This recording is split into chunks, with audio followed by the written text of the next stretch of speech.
This is part 2 of our biochemistry series.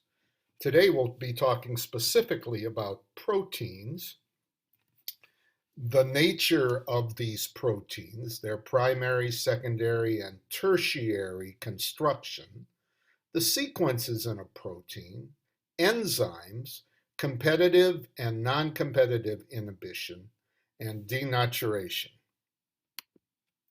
The assessment criteria includes the following: the formation of peptide links and of proteins, the potential for hydrogen bonding in proteins, how to hydrolyze proteins, knowing that proteins are polymers, being able to determine the structure of a protein by breaking it down through the process of hydrolysis, looking at the structures of proteins, looking at enzymes and their process of catalysis, and understanding competitive, non-competitive inhibition, and also denaturation. The primary structure of a protein refers to the number and sequence of amino acids in a chain. This chain is a condensation polymer. The ammonia, the NH2 group of one amino acid, reacts with the carboxylic acid of another amino acid by a condensation reaction. Water is removed and we create a dipeptide link. Along comes another amino acid, another condensation goes on, then it's a tripeptide, and you can see how we make polymers from simple proteins or from simple amino acids. A polypeptide chain could be anywhere from 50 to 2,000 amino acids long. There is a structure to a protein. The first we have just spoken of, the primary structure, the sequence of the 20 different amino acids, maybe not all of them are used, in that polypeptide chain. The secondary structure talks about the hydrogen bonding that goes on between the ammonia groups and the carbonyl groups of two different peptides. And the tertiary structure is the interaction between the attached ethyl groups, methyl groups, whatever kind of R group is attached. Now, the primary structure is the actual linking together of the amino acids. By standardization, we count from one end of the amino acid to the other, the N-terminal end. And the way those are linked together will give us an indication of how the protein will fold to make the secondary and tertiary structures. The dipeptide bonds are covalent bonds.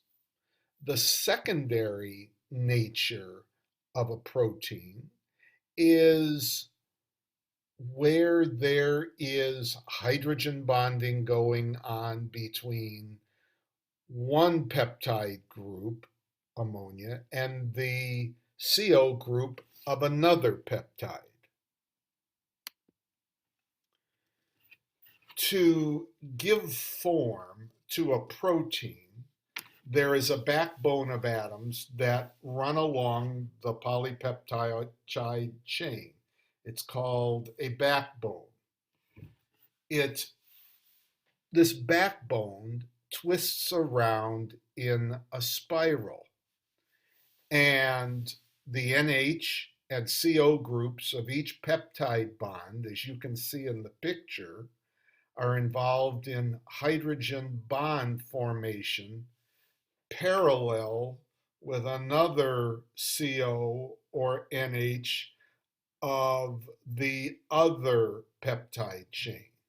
This is called an alpha helix.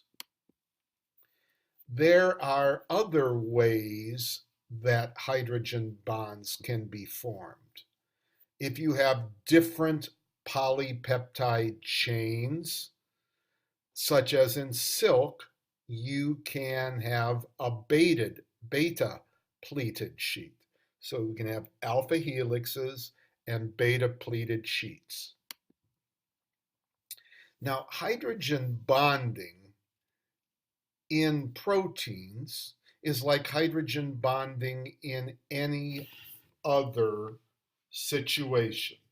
It is not strictly a bond, but a relationship between the hydrogen atom and the unshared pair, hydrogen ion, and the unshared pair of the nitrogen, or the unshared pair in an oxygen. Wherever they find unshared pairs that are appropriate, they can create hydrogen bonds. Now, the tertiary protein structure, remember we talked about primary and secondary, the tertiary structure causes folding to happen between sulfur-sulfur bonds. Sulfur-sulfur bonds, unshared pairs again, weak London or van der Waals forces, and ionic bonds that come about by the fact of there being some ions of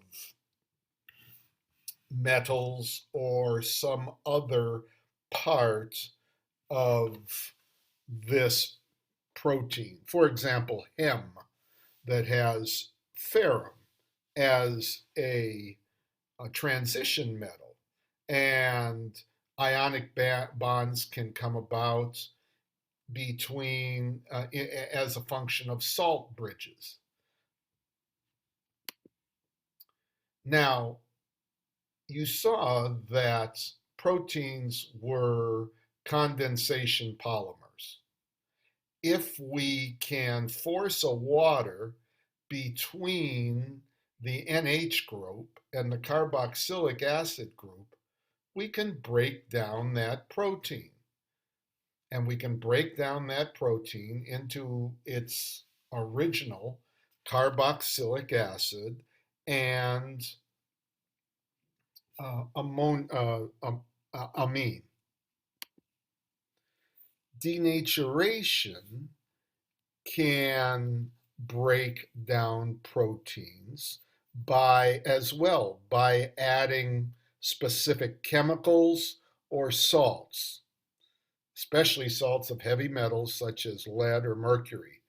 And those high salt concentrations disrupt the ionic reactions between different regions of the chain, and that too can break down enzymes which are made of proteins.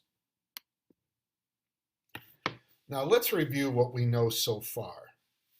The following video outlines the three structures of proteins, how proteins can be hydrolyzed and denatured, and how proteins may be created.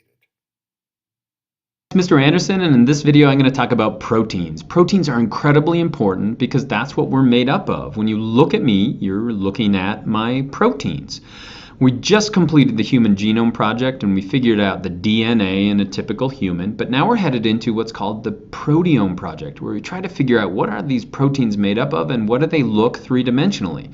This used to be an incredibly hard process. This is John Kendrew here putting together a model for myoglobin, and you had to do it by hand. We now do a lot of this with computers, but you can help. At the end of this video, I'm going to show you a program called Fold It, and you can actually build and fold proteins that are going to be used in scientific research. And so it's a really cool thing, and it's a really cool time in reference to proteins. But let's start by building a little bit of knowledge. Proteins are made of amino acids, and most 7th graders understand this. They're the building blocks of proteins. But where do we get those amino acids? We get them in our diet. And so basically we eat proteins, we break them down into amino acids, and then we can weave those back together again into the proteins that make us. And so when you're looking at me, the amino acids in my skin used to be part of my food. And so I literally am what I eat. Now here's 5 different amino acids. There are a total of 20 that we use in life, but here's 5 basic amino acids. When I show this to my students, they tend to get a little bit overwhelmed because there's too much chemistry here on one page. But let's try to figure out the things that are the same on this page. And so basically, if we were to look at the middle of each of these, we find that there's a carbon with a hydrogen attached to it. We call this carbon the alpha carbon. It's going to sit right in the middle. What else is the same in every amino acid? Well, on the left side, we have nitrogen attached to 2 hydrogens. We call this an amino group. And then if we look on the right side, we have what's called a carboxyl group. And so basically, every amino acid is going to have these 3 similar parts. And so the only thing that's going to be different is going to be what comes off the bottom, and we call that the R group. And so all amino acids are the same except what comes off here, and that gives it different properties. And so let's kind of see how they're put together. And so when I build proteins inside my body, I'm doing that with amino acids, and we use that as something called a dehydration synthesis to do that. And so let me move this one over here. Basically what we do is we position one amino acid right next to an amino acid. You can see here that there is 2 hydrogens and an oxygen here. And you know that in chemistry, if we have 2 hydrogens, H2O, that's simply a water. And so what we can do is we can lose that water. Now, it's not as simple as that. This whole thing sits inside a ribosome, so there's a giant enzyme around the outside of it. But let's attach another one. So now we bring another one right next to it. You can see that the hydroxyl group or the carboxyl group is attaching into the hydrogen. We're going to lose a water, and then we're going to form another covalent bond. And then we put another one next to it. We lose another water. We form a covalent bond. And we do that again. And now we have what's called a polypeptide. So each of these individually are called a peptide. But if we attach them all together, we have a polypeptide. And you can see that this strand across the top looks the same. It looks uniform, but the only thing that's going to be different in each of these is going to be the R group that trails off the bottom. So where does this occur? Well, basically, these are the amino acids. This would be the ribosome in a cell, and all life does this. Basically, you have these little tRNAs that'll bring their amino acids in, and then we attach them together. And when you have a bunch of amino acids attached together, you have a polypeptide, and that polypeptide will eventually fold into a protein. And so here's our 5 amino acid sequence right here. These are each going to have different chemical properties. And so, for example, this one right here, threonine, is going to be polar. What that means is it's going to have a charge. If we look at alanine right down the way, this is going to be nonpolar. And so why is that important? Well, if you're polar, then you're hydrophilic. That means that water is going to be attracted to you. In other words, we're going to find threonine in the presence of water, but alanine, since it's got this methyl group right here, it's not going to be attracted to the water, and so it's going to hide from the water. Or if we look at the aspartic acid, it's going to have a negative charge, and if we look at the lysine over here, it's going to have a positive charge. And so if these two things, or these 2 amino acids are found in the same polypeptide, they're going to try to get next to each other because the positive and the negative are going to attract. And so what you end up getting is a 3-dimensional protein. The middle part, so this brownish tan part in the middle, is going to be the backbone, and that's going to be, again, made up of all of the parts of the amino acid that are the same, so the amino, the alpha, and the carboxyl group over and over and over again, but all these things on the outside that are trailing off are going to be the R groups. These are going to be these residue groups that kind of fold off the end. And so this right here would be a polypeptide. This would be a number of different amino acids attached together, and these usually have thousands of amino acids in a typical protein, like hemoglobin would be an example of one that's found in your blood. And so basically this will fold into a 3-dimensional shape. And what I tell students is a polypeptide is just going to be the sequence of those amino acids, and once it's folded into a specific shape, then we can call it a protein. And so the first, you've maybe read this, there are 4 levels of structure in a protein. And so let me talk you through that first, and then I got a little model that'll hopefully help. And so the primary structure is going to be the order that those amino acids are bonded together. The next thing we have are what are called alpha helices and beta pleated sheets, and we call that the secondary structure. And so a helix looks like this. A beta pleated sheet is going to be two sides that are attached to each other, and these little dots in the middle are going to be hydrogen bonding between adjacent sides of that polypeptide. And so this is the structure. It comes out first. It's going to be linear. Next we have the alpha helices, the beta pleated sheets. Then we have the tertiary structure. Tertiary, or the third level of structure, is going to be all those R groups interacting. And so maybe we have one that's hydrophobic. It'll hide to the middle, or hydrophilic on the outside. We'll have disulfide bonds. We'll have positive attracting to negative. But this is the third level of structure. And then finally we have quaternary structure. Maybe we have this one polypeptide together, or this protein together with another protein. So hemoglobin is an example of that, made of a number of different subunits. And so here's my little model. And so if you look at this model, you can think of this being a polypeptide. So it's made up of amino acid after amino acid, and then it's going to have all the R groups on the underside. Those are going to be the only things that are different, all these R groups coming off the bottom. And so basically, primary structure like this. Secondary structure is going to be the alpha helices and the beta pleated sheets. And so an alpha helix will look like this. What's holding that in place is simply going to be the hydrogen bonds. And then we're going to have a beta pleated sheet. A beta pleated sheet might look something like that. And so there's going to be hydrogen bonds between here and here. But maybe this right here is a real hydrophobic R group, and it's going to fold right to the middle. And then this might be hydrophilic. It's going to fold to the outside. We might have positive attracted to negative, and then we eventually have a three-dimensional shape of a protein. Now this may combine with other proteins. But what's cool about proteins is their structure fits their function. If it doesn't have this structure, if we heat it up, if we cool it, if we change the acidity, basically it'll fold apart. We call that denature, and then it doesn't work anymore. And so I said at the end that you could help in science. And so there's a program called Fold It. I'm going to launch it, and I'll be back in just a second. And so in this program, what you're given is a simple polypeptide. So we have two amino acids, and then this is going to be the R group. And what you do in this video game is you try to make the R groups happy. And so I've already cleared level 1. So let's go on to level 2. Next puzzle. You can download this for Mac, Linux, and Windows. Let me quickly turn this one around. You can see here that we have a couple of, let me get the help out of the way. You have a couple of different amino acids, and then there are groups.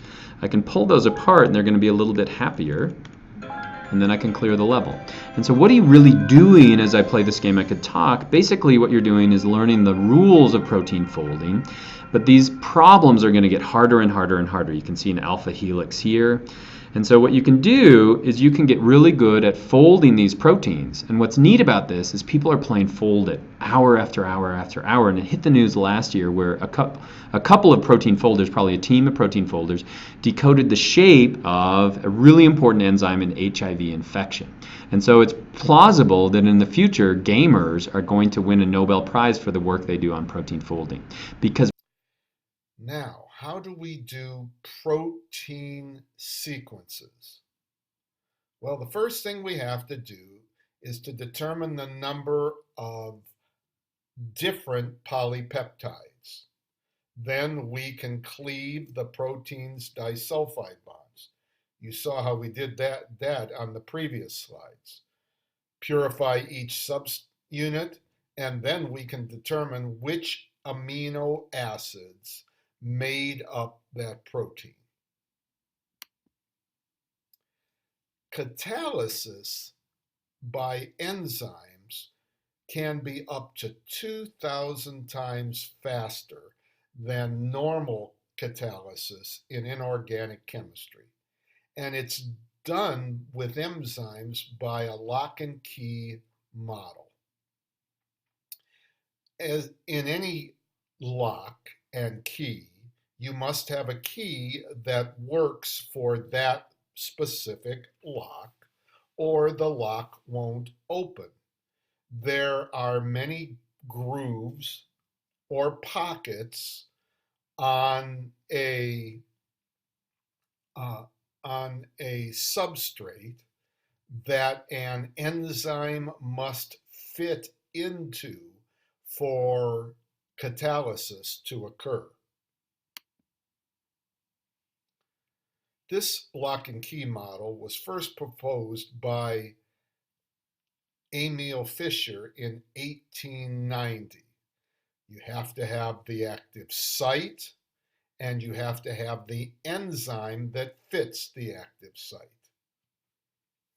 Now, in 1958, further research found that in the presence of a substrate, the active site undergoes some changes itself to allow for a better fit, but there is a minimum requirement for the key to be able to fit into the lock.